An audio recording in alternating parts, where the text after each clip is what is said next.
Good morning and welcome to Living Local 15. I'm your host, Jessica Williams. Thank you so much for joining me. As you can see, I am standing in the middle of the beautiful Embassy Theater. And today I'm going to take you on the inside and learn about their upcoming Broadway season and the big Broadway show, Kinky Boots, that's taking place tomorrow and Wednesday. And then we're headed to WBCL Radio to learn how they are celebrating 50 years in our community. And then a little bit later, it is Money Monday with Foster Financial, and we are talking tax on Social Security. Are you ready? Let's get started. Fashion, food, and fun. You're watching Living Local 15 with your host, Jessica Williams.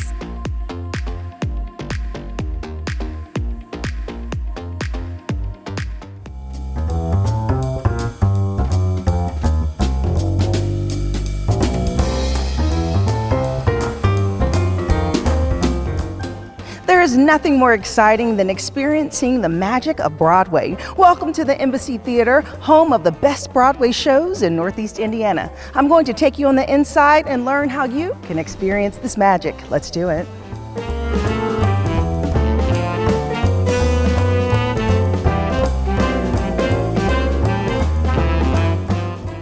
I am standing here in the beautiful Embassy Theater, joined by Carly Myers, who is the Chief Marketing Officer. Hey there, Carly. Hello, Jessica. Feels good to be back. Yes, we love having you back. Yes, and this room is just so magical in so many ways because it's historic, and it also brings so much joy to the people who get to come and watch shows here. So there's a major show that's coming up at the end of this month, Kinky Boots. That's right. Tell me all about it. Yeah, so on the 27th and 28th, we have Kinky Boots, and as a lot of people are seeing, we have multi-day shows now for Broadway, so that's like helping us grow the season. Kinky Boots is an incredible, Tony Award-winning show with an amazing music from Cyndi Lauper, book by Harvey Fierstein, very well known in the theatrical industry, and it's really about it's got a lot of cabaret in it, so if you like cabaret, it's wonderful. But it's a really cool story about the unlikely pairing of two people, and that there's common ground, and that if you open your mind up, a lot of great things can happen, and you can change the world. So it's great, and the costumes are fantastic, and the dancing. It's wonderful. Right, okay, so there are still tickets, so people need to check it out because it's such a unique show for our market. And I know there's like curiosity because it's like a really cool red boot. Oh yeah. But it's like if you don't know about it, you don't. But those who do that I've talked to, like my mother, different people, they're like, oh my God, that's such a good show. Yeah. So people should come and try it out. Absolutely. Yes, and there are some ticket options, right, that you all have. I mean, there's no bad seat in the house. No, there's not.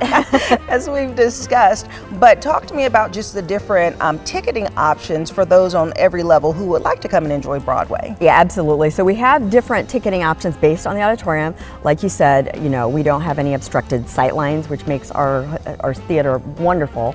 The great thing is we offer, you can come in and buy individual tickets for a show, but you can be a subscriber, and that gets you a discount, and it gets you the same seat for all your shows. Yeah. So we have 5 more shows this season, and we still have a 5-show season package. So people can do that and include Kinky Boots in it. Okay. But also we have what's called Balcony Club, and that is a wonderful option to kind of get people an affordable Broadway option. Yeah. So that's a choice of 3 remaining shows of the season, and then you get a drink ticket with each show, and that's $99 all in. Wow. And you get a really cool view from the upper balcony, and it's a wonderful way of affordably being a part of the Broadway shows here. And a lot of people talked about, I just can't quite make it, but we kind of designed that package for people on a fixed income, students, seniors, just wanted to make it more accessible. Yes, I'm thinking about that price, $99 for 3 shows plus a drink ticket. I mean, that's honestly the same as going to the movies. Yes. You're paying so much for ticket and food and all of those things, and you all have the best popcorn, and it's super affordable too. It is so good. Yeah, okay.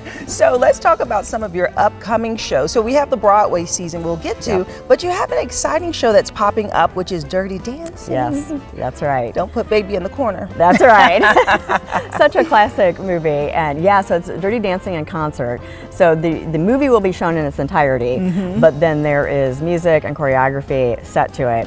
And what a great, we were able to land it on Valentine's Day, which was kind of, it was intentional, but not, that kind of stuff doesn't always happen. Right. So we were really lucky to do that. So it can be a Valentine's night, it can also be a Galentine's, you know, date, which is wonderful. And we're going to be doing a little special pre-show event that we'll be talking about soon. So I'm going to tell people to keep their eyes out for that information. Okay. So, you know, it's already a great show, but we're going to make it fabulous. Okay, tell me this though, at the pre-show, can people get their little dancing on? Oh, heck yeah, they can. That's right. Bust out the moves. I want one person to do that infamous run. Oh my gosh, and jump. yes. Oh yeah. I may be that one person. I would love to see that.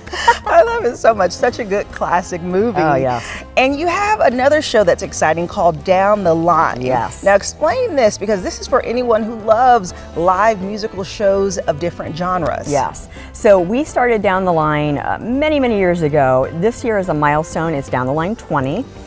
We've seen so many local performers on the stage in that time frame. And it was a way, when we started it years and years ago, it was a way to really acknowledge the talent we have in the local market. Okay. And that was before we had some other venues in town and stuff. It was really like kind of a groundbreaking, innovative thing. And every year people come back to this to support our local performers and musicians and to support the embassy as well. Love that. And it is a night of just great music. And this year we're doing things by the eras, starting with the 60s. So each band gets to choose a set list from a lot of different artists within that decade, which makes it a little special because normally they just highlight a specific cover, artist. right. Yeah, yeah. So we are really excited, and we've got some lovely things planned to make it extra special. Wow, that sounds good. Like, that just sounds fun because, like I said, it's live bands, and like you said, covering so many songs. I mean, people will be out here swaying and waving and dancing and singing along to their band. Okay, that sounds like a good night. Yes. And then let's just talk about the rest of the Broadway season, because as you said, there's 5 more shows. Yes. I'm so excited. There's so much Broadway coming. It is, I know. Yeah, it's really nice how we spread it out this season. Yes, because it's actually going into the summer. Yes. We typically don't get summer shows. I know, yeah. Okay, so tell me the rundown of the shows that's left, or you're most excited about. So we've got the Kinky Boots coming up, and then we've got in April, we have Clue, which is the first drama we've had here in a long time. So people that like dramas, that's going to be really fun. Very family friendly. It's going to be, it's on a Friday night, so it's really fun. And then also in the same month, Beetlejuice, which we've been asked to get for a long time. And then we have The Music Man in May, and then we wrap up the season with Spamalot in June, which was another like favorite that we heard about when we announced the season. People were really excited for us to get that. So such unique shows. Absolutely. And as if Broadway shows are not enough, you all have a variety of other shows. People can go to your website and look at upcoming shows to see, because that also includes comedy shows that you have coming up. Yes, yes. We are co-presenting with one of our partners the Rodney Carrington and Ali Sadiq show, and those are coming up on the 30th of this month and the 7th of February, so right around the corner. Comedy does great in our building. It really is something that we've come into in the last few years where comedians, well-known comedians, want to be on the stage and want to come through Fort Wayne, and it's very exciting. That's cool. Yeah. Yeah. And even musical performances. I saw you have CC WANE. In May. Yeah. That gospel goddess, that's so exciting. Yeah, she sold out last time. It's selling really well, so people love her. Gotta get your ticket now. Gotta get my ticket now. That's right. I want to see her. But just so much stuff is happening here at the Embassy, Carly. And I know that as you all are kicking off this 2026, there's more exciting things to come. Absolutely. So thank you for chatting with me. Thank you for coming. And I'll see you next time. Great. And if you'd like more information about the Embassy Theater and the upcoming shows they have for 2026, well, we'll have their website listed below. Get your tickets now before they sell out. It's going to be a fantastic season, and I'll see you at the show. Have an idea for the show? Want to find out how you can be a guest? Contact us at livinglocal15@wayne.com. This segment sponsored by WBCL Radio.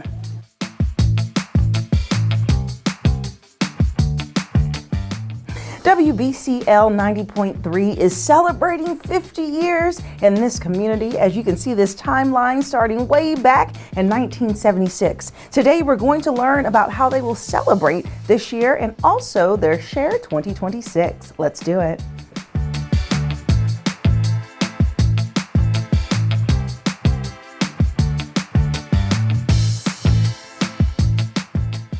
I am now joined by Jerry Rusk, who is the Development Director here at WBCL Radio. Hey there, Jerry. Hello. It's good to see you. Thank you, you too. Yes, okay, so this is a mega year for you all as you're celebrating 50 years, which is huge. So start off by giving us a little information, maybe a little history of the last 50 years here. Sure. So WBCL is a family-friendly, commercial-free, listener-supported, contemporary Christian station. Yeah. We can be heard in Indiana, Ohio, and Michigan through 10 frequencies and worldwide online. We started back in January of 1976 with just 2 staff members in the basement of a building across the street, actually. And so we've grown, and with just a 90.3 signal. So we've grown quite a bit, and our mission is to communicate God's redemptive love, grace, and truth through captivated media. Yeah, that's incredible. I love that you stayed in the area. You just crossed the street and rebuild and really just expand it, because you have so many different radio brands now under this station. So kind of describe what people can enjoy as they listen to you. Sure. So WBCL, we have our streams. You can listen to classic Christian.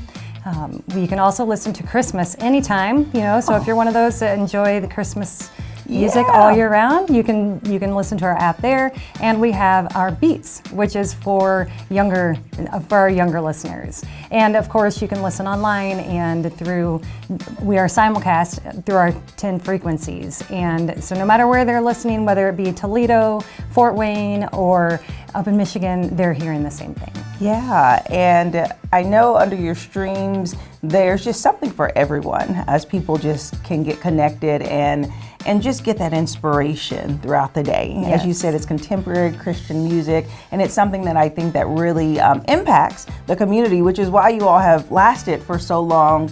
Describe to me what listener-supported radio means. Sure. So we are only able to do what we do for the last 50 years, first through God's grace and through our generous listeners. So they make it possible. Those that believe in the ministry, who have come along beside us all along and give, that's what makes it possible for us to be on 24/7. And we actually started as an 18-hour station. So we've grown from that too.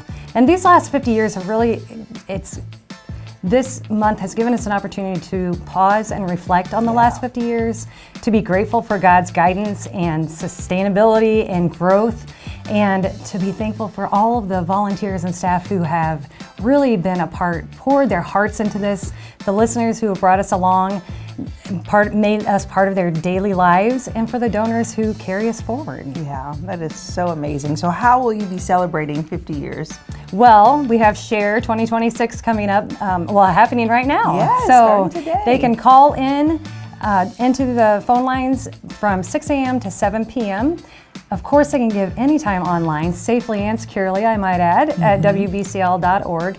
And also they can pray. Listeners can pray for us, for God's continued blessings on this ministry and guidance as we continue and look into the next 50 years. Yes, and so let's dive deeper into the Share 2026, because really this is the part that is tangible, right? This is the part that the viewers and the listeners can participate in helping support you all so that you can remain on air. Right, yes. So every January we have our on-air fundraiser, which is Share, and that is what raises the budget for the full year so that we can stay on air for the full year. Yeah. And we have so many things planned for this year too, for the celebration of the 50th year. From Crash My 50th Birthday, so if you know someone turning 50, they can nominate themselves to be surprised with a 50th Crash, and summer sticker stops like crazy all summer long. So lots of celebrations. They can be tuning in all year to help us celebrate. I love that. Well, congratulations to you all. And you say that people can listen in multiple different ways, so kind of list them off: the radio station and the streaming in the app.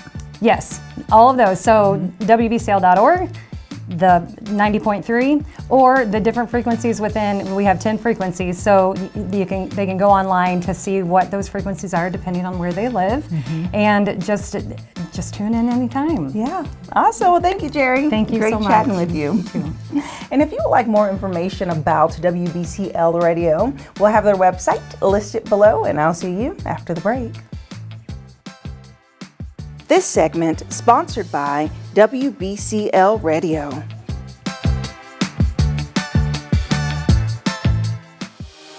follow us on social media at Living Local 15.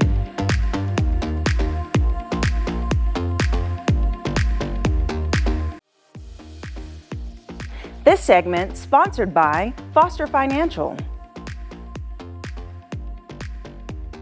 Welcome back to Money Monday with Foster Financial. Today we're going to talk about everyone's favorite subject, which is Social Security, and dive deeper into the tax element of it. And joining me today is Caleb Doan, their Vice President. Good morning, Caleb. Good morning. How's it going? It's going well. How are you doing? Good. Okay, so Social Security is one of those things that's just a big mystery, and I think the more we talk about it, people learn. It's like, oh, I didn't realize that. I didn't realize this. And this is something today that I didn't realize. You have an option to take taxes out or not? Yeah. You have an option whether to withhold taxes. Okay. Either way, it's going to be taxed, but Okay. you can choose whether to withhold directly from Social Security or not. And this is something that, especially over the last year, I think has gotten maybe less clear because there's been a lot of talk about no tax on Social Security, no tax on tips, no tax on overtime, and there were certain tax elements that were implemented in the bill that Trump signed into law back in 2025, but Social Security is still taxable. Okay. So the basic rule that was implemented is that there is an additional deduction for folks who are over the age of 65 as long as they meet certain income criteria. But Social Security taxation still stayed the same. So your overall taxes should go down from one year to another, but a lot of people are getting their Social Security cost of living adjustment letters in the mail, and it's saying, hey, your Social Security is going up 2.8% in 2026, which is great. We get a little bit of a raise there. But it'll also tell you how much you're withholding voluntarily from your Social Security. Okay. And so people are kind of wondering, hey, I've heard stuff in the news about, maybe Social Security isn't being taxed anymore. Right. I was withholding 10%. Should I still be withholding? I would probably tell people yes, that for the most part, people should still be withholding from their Social Security. Your overall taxes will likely go down because of that additional deduction that people are getting from the bill that Trump signed into law last year. But Social Security is still taxable. So you don't want to get hit with a surprise bill next year when you go to file your taxes. Okay, so first thing, this does not apply to us that's contributing to Social Security that's under the retirement age. Yeah. This is for 65 and up, 62 and a half? You can turn it on as early as 62 or as late as 70. Okay, Yeah. and so I have so many questions. One, why did they say no tax on Social Security if that's not the case? Like, can you make that kind of tangible for us? Yeah, I mean, I guess it's the question of why do politicians say anything? I mean, it's certainly catchy to say no tax on Social Security, and I think that was the original goal that they had set out to do. Unfortunately, that proved a little more difficult than maybe what they were able to do legislatively. And so instead of actually changing the tax laws around Social Security, they just added an additional deduction that folks can take. So even if they normally take the standard deduction, you can still tack on this additional, what they're calling the senior bonus of $6,000 per spouse. So it was kind of a roundabout way to lower your overall taxes, but your Social Security is still taxable. Unfortunately, I wish that we could just take away that taxation, but it's still there for now. Hey, maybe we can aim on income taxes. Yeah, exactly. Let's take that away. But so how do people know how much to withhold as they are collecting their Social Security? So most people in retirement, there's a lot of people in the 12% marginal tax bracket in retirement. So that is a common thing to withhold from Social Security, is around 12%. In Indiana, the state of Indiana does not tax Social Security. So you don't have to withhold anything from a state perspective on your Social Security. But it's also important to note that at the max, only 85% of your Social Security benefit is taxable. So if somebody were to get, $20,000 a year in Social Security benefits, just for round numbers, 85% of that would show up as taxable income on their taxes at the end of the year. So oftentimes if people are in the 12% tax bracket, maybe they only withhold 10% from Social Security. That's probably the most common thing to withhold.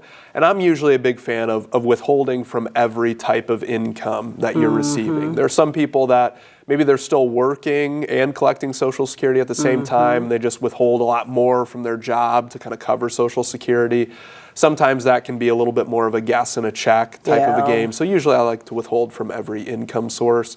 So oftentimes it's a good idea for people to do that. Just to be clear, and again, they're withholding it temporarily in a sense. So just because they withheld it doesn't mean they're going to lose it. It's the same thing when they file their taxes. Then it all gets kind of checks and balances, and they may get a return on their taxes because of it. Okay. Yeah, at the end of the year, we're going to take a look at, all right, here's your overall tax liability. Here's what you withheld, and now we have to settle up. So if you withheld a little too much, you'll get a nice return. If you didn't withhold enough, you're going to have to owe in. Most of the time, people prefer to either break even or get a slight return. Usually, people don't like to get a surprise bill where they have to pay in a couple $1,000. That's not fun. Right. Okay, so when we do our own income procedure, we fill out the W-2 and we're saying like how much to withhold or whatever it is. We're filling out a form to say how much we are withholding for income tax. How do people go about doing that if they want to withhold a certain amount for Social Security? Is there a form? Yes, there is a form. I want to say it's the W-4V form. You can just Google it. It's on the IRS website. But there's a checkbox on there, and you can say how much you want withheld from Social Security. You sign it, you mail it into your Social Security office, and then that starts being withheld. And then you can have a little more confidence that you're probably withholding a correct amount at the end of the year, and probably are a little more likely to not owe in or get a little bit of a refund. Okay, interesting. Well, thank you, Caleb. Yeah, thank you. Appreciate it. So fascinating. Well, you can find out more about Foster Financial and all of this good information by giving them a call. Their number will be listed below, and they do offer complimentary consultations. And I'll see you after the break. This segment sponsored by Foster Financial. Living Local 15, proudly driven by the Kelly Automotive Group.